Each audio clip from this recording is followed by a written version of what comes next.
Welcome, welcome, welcome. I'm talking about you. Welcome to the Spice of Life Variety Show. We love the fact that you are with us today to view our show, and we know that it's going to be very enlightening for you. And so stay tuned, because we do have a very interesting topic today that you're going to find out about in just a few minutes. I'm going to encourage you to grab your pen and your paper and to jot down our contact information, so that at the end of the show you have all the information that you need to contact our guests, or your prayer requests. You can send those to us, or your show suggestions, your show comments. We just invite you to communicate with us. Know that you are loved, and know that you are a very special individual.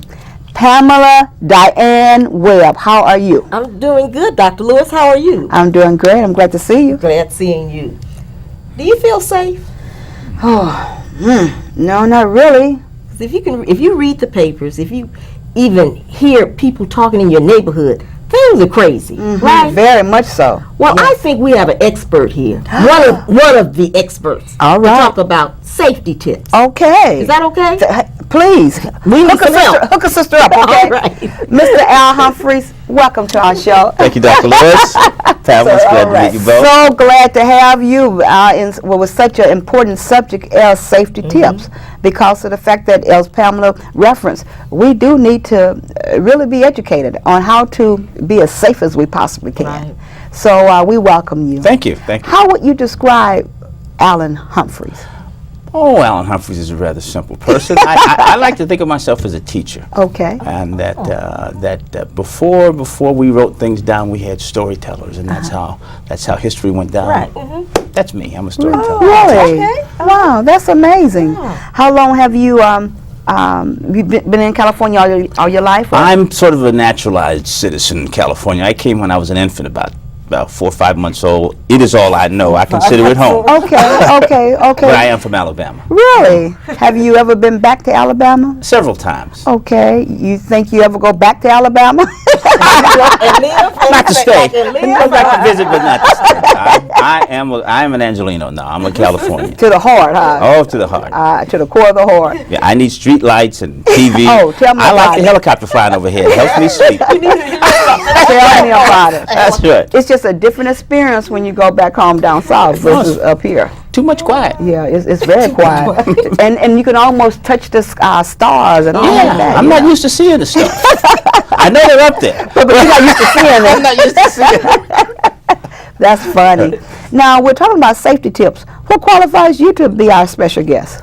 Well, I got about 32 years experience in law enforcement. Whoa. I was with the Los Angeles County Sheriff's Department for 32 years, and Wow. I think I picked up a thing or two over that time. Over the course of 32 years, Yeah. huh? What areas did you work in? Or? Well, for the first part, I was general police. I did custody, and I did patrol, detectives, and then I specialized. And for the last 21 years of my career, I was with the arson explosives detail as an arson investigator and bomb technician. 21 years. Ooh. 21 wonderful years. 21 wonderful years working with bombs. That's right. Wow. You are a man who loves adventure and excitement, huh? Oh, yeah. I like that. Not a dull moment, huh? Well, yeah, there are slow periods, but I like the excitement. I like the, I like to be working on something that was topical that everybody was talking about. Okay. And, you know, it was just... Well, Pamela, I really think he's qualified. Is boring, huh? Well, Becoming a detective. well, we were also investigators also, so not only would we disarm the device, but we would also then investigate the case and try to figure out who planted it.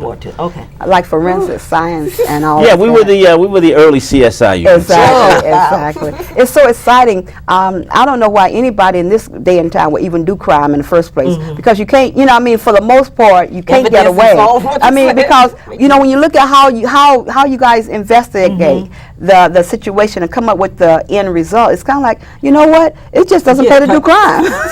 Well, I don't want to encourage anybody to do crime, but if it was as easy as those TV shows, I worked it. It wasn't that easy. Oh, okay. A little more work to do. Whoa! No, I don't want to do that anymore. Any other law enforcement personnel in your family? My brother retired from the corrections, California Corrections. Really? So how did you guys get into this area? I mean, how happened, both you and your brother? Well, with me, it was a seed that was planted when I was in high school. I served on the student body cabinet, and I was had an office, and they had Boys Day in Government, and I went to Georgia Street, the old Georgia Street station, which they don't have anymore.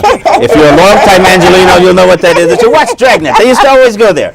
And I was the captain of the juvenile division. That was my position. And I actually had a chance to, because at that time there was really there wasn't a lot of things going on where you interacted with police officers, and this was an opportunity to do so. Well, there was a program, but Okay, all right. I was a kid. Okay, yeah, that was It's a cool kid, you did. So anyway, and you used to look at policemen as some kind of special people that came from some special place. And there you realize that they were just everyday guys with wives and families and children, and they didn't come from some special place. They came from the community just like I did. And that seed was planted, and eventually it took fruit. Wow. That's amazing. Well, we just want to interject at this particular time that we appreciate the 32 years that you have served, and we appreciate what you're doing now. Because, see, really and seriously, growing up, well, not growing up, I was already here in the 60s.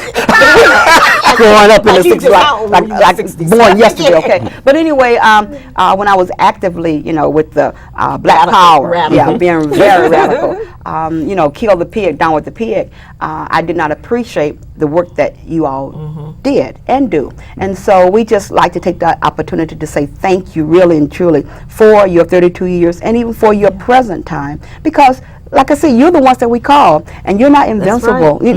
You know what I'm saying? And so because of that, especially in this day and time when there's so much so much lack of respect for you, then we want to just say thank you for doing what you do, and thank you for being there where we can call you and say, help! Help!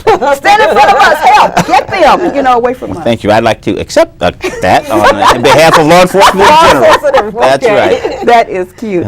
What are some of the most common mistakes that we make? I think people have a tendency to take safety for granted. That being safe is actually a collaboration between the police and the community. That naturally we don't have enough policemen to be in every corner, and to be truthful, we don't want them to be there on every corner. So there's some things we have to take a responsibility upon ourselves. We just have to be more mindful of what we do, how we do. I see women coming out of shopping centers, coming out of the bank, still have their money in their hand, counting their money, putting their money away. It's just thoughtless things like that attract attention, because there is an element that's always watching. And a lot of crimes are just crimes of opportunity. That if you are not careful, if you're not aware of your surroundings, what you're doing, how you're doing it, and how it appears to other people. I constantly remind, Dr. Lewis will tell you that, I'm constantly reminding people at the church about, hey, remember where we do business. Okay, we do business there at Crenshaw and Jefferson, okay? This is an interesting area. And that we have to always be mindful of what we do, how we behave. The idea is it's just like you would do. You can't make your house impregnable, but you can encourage them to go to somebody else's house that's less secure than yours. And you want to be a less open target than somebody else. Because for the most part, they're going to be seeking the more easier location to get into. Exactly. Not where they want to spend a whole lot of time trying to get into it. I know I recently just heard, even I think yesterday, where talking about the crime of opportunity, how people will just drive up in front of a store or whatever and leave the car running, just going to hop out and Just go into the ran. store. Duh! Going to the bank, You know, duh. going to the post office. I'm just going to be inside, leave the keys running, and you just gave your car to somebody. Yeah, and you invite, hey, come take my car. I'm not using it. I left it running for you. Just drive on I really off. don't need it. Wow, that's amazing. And that's what I'm talking about. It's just simple things that are really just thoughtless and careless because we're not paying attention. That we get too wrapped up in living every day. And it's really not anything difficult to do. It's just to never come out of the store until you've put all your stuff away. Right. If you're shopping, don't leave items inside the passenger compartment of your car. And this happens all the time during the Christmas holidays. Because women are beautiful shoppers, wonderful, wonderful women. But there's no stop to shop. So they go back to the store and they just keep piling stuff in the car. Right. There's always the opportunity for somebody to be watching.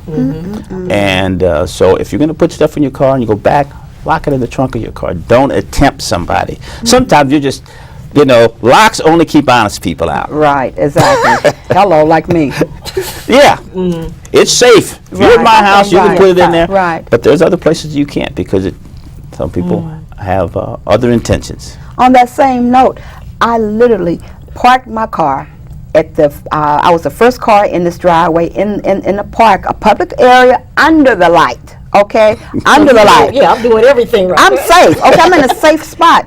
Would you not know that my car was broken into? Not only was my car broken into, but they tried to steal my car, and then not only they break that all up, then so happily I had a button where you pushed for the trunk, and I had my purse and all that kind of stuff, and they just cleared me totally out. But I was in a safe place because I was under the light. I was the first one, and so in other words, I was in a very obvious spot. But that didn't stop them. No, like I said, you can't there's no car that can't be broken into, but you just try to make it as difficult as you can. For example, my car, and I don't know about all vehicles, but some vehicles, inside the trunk they have a valet switch where you can actually lock off your trunk so that it won't operate with that push button. Oh, okay. So that, like if I'm going to give my car to a valet, Okay. I have a valet key. Oh. And that valet key only allows them to open and start the car. It doesn't allow them to get in the glove compartment of the trunk. Okay. And in the trunk there's this lock-off button so that even if they wanted to, they can't push a button and have my trunk open. I like that. I'm going to seek that. Seriously. All right. So it's just little things like that, to recognize those things, that there are, identity theft seems to be the biggest thing going around. I shred everything. Shred everything. If you have, most of us, if you have a credit card or you've done business with somebody, they'll send you these checks, unasked for checks in the mail. All the time. I call those companies and say, look, don't send me, if I want something from you, I'll call you. Hello. Right. Do not send me checks, because if somebody gets those and cashes them, I'm not going to be responsible. So there's just things, and I think that's one of the most important things you do is to make sure you shred your stuff, because there's people going through your trash cans. Just recognize that, whether you think it or not, there's somebody going through your trash. So it's just little things like that I'm not saying that, we have to, because believe me, I live and enjoy life. I heard you speaking to the lady about travel. And hey, you take your chances. You walk by faith, okay? So if something's going to happen, it's going to happen. It could happen here at home. I'd just as soon if it's happening, I'm at least saw Jamaica before it happened to me. At least you've enjoyed life. Exactly. So I'm not saying don't enjoy life, but these are things that you can incorporate into your everyday life that just like is as easy and as natural as anything else. I know recently we had a situation where a young lady was in her vehicle, and she was behind a car, and these two cars, when the light changed, they didn't go. They just stayed there. I guess maybe to distract her, I don't know. But anyway, they didn't go anyplace. But while she was attending to them, wondering what was going on, someone came up from the side and really hit her with something that was something that really caused a lot of injury, trying to get her purse. And so that just kind of reminded me that safety tips for women, number one, I once heard someone, this criminal on this movie say, that's really apropos for us, he was able to victimize this person because this person was sleeping. In other words, he was just oblivious to what was going on. You know, Yes, he exactly. wasn't paying attention to his surroundings, surroundings. and you know, and with the traveling lights. And so we need to be attentive to our surroundings. Always Right. being like a robot. For example, most people have air conditioners in their car nowadays. Uh-huh. A lot of cars will lock when you get in it. You know, you get in the car and you don't necessarily have to lock all the doors. Right. But I basically drive, and not that I'm panic stricken, but I basically drive with my windows rolled up and the air conditioning on, and my doors are locked. Okay. So that somebody has at least got to break my window to Okay. get to me. So that if something like that happens and you're distracted, there's nobody can run up and reach to the Right. window and grab Right. me. I mean, you got the air conditioning on, Windows windows up, there should be locked. And leaving And enough space. especially when you're traveling at night. Especially when you're traveling at night. Women who drive alone at night, you're extra watchful at night. Okay. Extra careful at night. I mentioned this in one of the prayer meetings, and when I drive home, it's just gotten to be a habit of mine now that when I drive home, you have to make a couple of little circuitous turns, and if a car is following me, Okay. makes all those turns, I don't pull in my driveway. You don't go there. That's right. I keep going, make some more turns, and that car continues to follow me. Then my next stop is going to be down to the police station. You follow me there, then we can talk. That's right. But it's just that, and really, I'm not paranoid, but you just notice Yeah, that exactly. you know, a car makes left turn, right turn, left turn, right turn, Right. which I have to do to get to my house, and he's still there. Either he's going to my house. Do I know you or what? Another thing I do is I generally back into my driveway. I back into my driveway because in my neighborhood there has been several follow home robberies. Really? Where people have followed folks home. And I tell my wife, it takes her 20 minutes to get out of the car. I'll hear, I'll hear her pull up in the driveway, you know, and You don't come in the house. yeah, you go to sleep out there.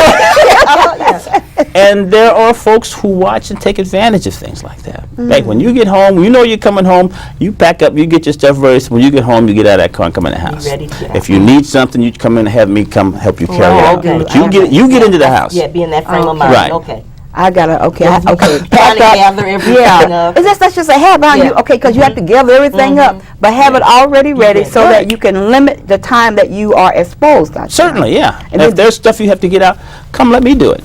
And it's almost leave it, you know, if leave it possible. for the just- next day yeah, or leave it. whatever. Well, see, I know what you women do. You go shopping, and she doesn't want me to know what she bought. You know all the tricks of the trade. Now, come on, give us some kind of space. So My she leaves it in the truck anyway. Sneaks it in there when I'm not home. Bring it in. He's She's going to see this, and I'm going to be in trouble for that. You're gonna be in the doghouse. You got to back it up again in the doghouse. What else might you want to add as far as maybe our homes or our persons or whatever the case may be? What about when I carry my purse? You carry your purse over your shoulder. I generally would suggest have it wrapped under your arm. However, if somebody grabs it, you don't want to get into a tug of war. Let it go. A nasty fall could break your hip, and they got the purse anyway. So the bottom line is, if they see how you're carrying yours, there's somebody else is going to be a little less. Okay. So the idea is you try to make yourself as difficult to target as possible. Okay. Without absolutely changing your lifestyle and being paranoid. That's good to remember, huh? I mean, that right there really can really flow into every aspect of our life because, like you said, your homes, your cars, yourself. Just make yourself a less target. Right. Let them go elsewhere. No, you Because we're not going to stop crime. I mean, let's face it. There are those people who have no intention of doing honest work for a living. And the bottom line is I don't want them taking my stuff. Don't let them take your stuff, okay? Okay. Protect my stuff. If one is a victim of crime, what should one do? Well, every crime you should report. You should report it to the police because a lot of times it's like I used to work as well as bombs. We did arson investigations or intentionally set fires, and a lot of times people would set small fires, and those small fires never got reported. Well, you had a serial arsonist going, and by the time I catch him, maybe he's committed 20 fires, Oh, okay. but 18 of them never got reported. Okay. So that it's important to report those crimes because you don't know what may be going on. Oh, okay. That when he's The finally link, huh? caught, that we can link that back to a whole series of crimes. And what we in law enforcement, we call it clearing paper. That we like to be able to clear a whole series of crimes that took place. Oh, okay. That's really interesting. Would you recommend that one would understand that it's going to they're going to be exposed? You know, I mean, will be some embarrassing moments as far as when you're a victim, but to get over that, huh? Well, you know what? I don't if I'm think raped as a woman, you know. I don't think that, you know, because the stigma is not on the victim. The stigma is on the person that committed this crime. That any of us, at any time in our lives, can be a victim. It may have nothing to do with what we did, what we said, how we dressed.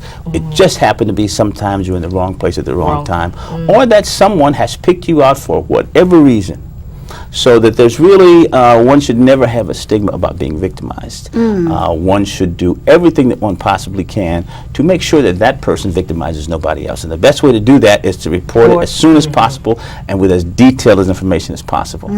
Because we do, if you've seen CSI, that we do have the capability in law enforcement to use evidence, trace evidence, and the different kinds of things to connect back that crime back to an individual and then prosecute that individual. Do you foresee anyone after your generation going into law enforcement? Do you have children or? No, I don't have any children that will probably be going into law enforcement. I would encourage lots of young folks, though, to go into law enforcement. I happen to know personally that recruiting of African Americans or just recruiting for young people in law enforcement is really down right now in both LAPD and the Sheriff's Department. Okay. I think it's a wonderful career. I think it's a rewarding career. The pay is not bad. The work is challenging and exciting, and I just think that more people ought to think about going into it, because I don't think that there's a greater service that you can do for your community than to go into law enforcement or fire service or teach or do something like that where you're in your community working positively for that community. Giving back, huh? Exactly. Being a part of that positive building. Yeah, and you know what? And you're getting paid for it, so it's a win-win situation. Yeah, exactly. A win-win situation. Right. What our juveniles? What would be your spin on that? A parent who's having a difficult time with their children now, and they see that their children are headed into lockup. Boy, I wish I knew. If I had an answer to that. And I really don't. I know this. I do believe this, and I believe this to my heart, that we start raising our children when they're little. That it's very difficult to raise a 17-year-old. Right. You can raise a 1, 2, 3-year-old. That the thing that I remember most about my childhood was there was always parameters. There was always places you couldn't go, things you couldn't do, and I was aware of them. I may have pushed the envelope a little bit, but there were some places, you know, you just knew that you didn't tread. Right. And I think what kept me, and I told this to my mother and father, I said, I think what kept me within those parameters more than anything else was I didn't want to disappoint them. I knew how hard they worked to provide me with what they provided me with, and the last thing I wanted to do was to disappoint them, to make all that. My father used to have this, he'd say, you know, I could have raised a hog, because at least if it was this big, I could knock him in the head and eat him. So, you know, I just always felt that I didn't want to do things that would be disappointing to them, that I always wanted to make them proud of what it was that I did in my life, and they instilled that in me, and they instilled that in me when I was little, so that as I became older and I became a man, it was easy to do. It wasn't some kind of difficult thing I had to do. I knew it. I had friends, believe me, that were all over the place. Right. But there was a point in time that I had to say bye. That was a line. That's right. And you know what? What actually happened was they would tell me, Al, you need to go home.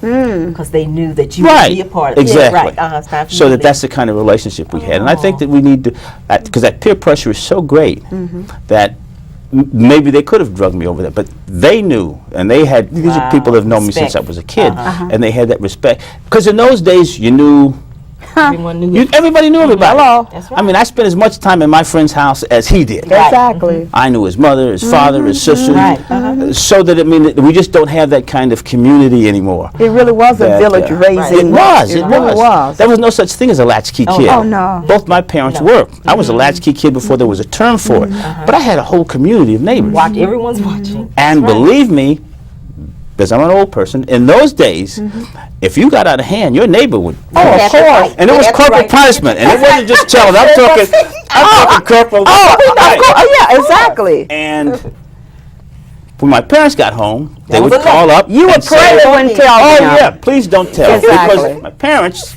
would say, "Well, you embarrassed us, and you made so and so." So then I was in trouble again. Yeah, because I'm not more embarrassed. There was no double jeopardy.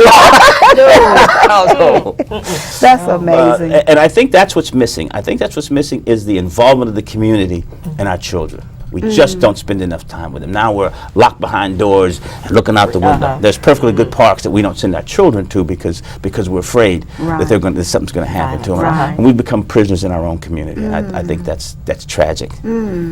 We are down to the last couple of minutes of the show. It's been such a treat having you. I've been just with enjoyed being here. Invite me back. I had a wonderful time. Why not? What would you want to leave with us? I would want to leave that safety and law enforcement is a cooperative effort between the community and the police to serve that community, and that we both need to treat each other with respect. Law enforcement, the job is difficult, and there are times that they're going to make mistakes, but in 32 years, I can tell you that I served with men and women that I was proud to have served with. Not that they were all great, but I haven't been in any profession Right. where everybody was great. But there were far more positive relationships that I had than negative. And the job that they did and the way that they did that job, I was proud to say that I served with them. And I think if the community really understood what these officers go through. There was just this recent incident where the officers were basically attacked. This is what's happening today. Yes. So you expect those folks to be a little shell shocked, a little gunshot. Of course. So that when you get stopped, behave yourself, do as the officers say, and that encounter will probably go positively for you. Exactly. Well, to you, our viewing audience, we wanted to share safety tips. And Mr. Humphreys has really given us some good information. We just need to put it into action. So many times we get good information, but that's all we're doing. We just get good information. That's right. So we want to put into action. Remember, it does take a collective force in order to make it safe. We also encourage you, when you see a law enforcement personnel, individual, fireman, whatever the case may be, just go up and tell them thank you. Thank you for a job well done. Thank you for being there for us, because not only I, but you will call them too when you need help. And so just say thank you. Learn how to say thank you. They're not all bad. They're not all good. They're all in making. But just like you and just like me, we need to be appreciated. So encourage them and appreciate them. And until next time, make sure you stay safe, okay? Amen. As best as you possibly can. Thank you, Mr. Humphrey. Thank you again, Dr. Lewis. Excellent information. Thank you. So for that, now we just need to put all this in.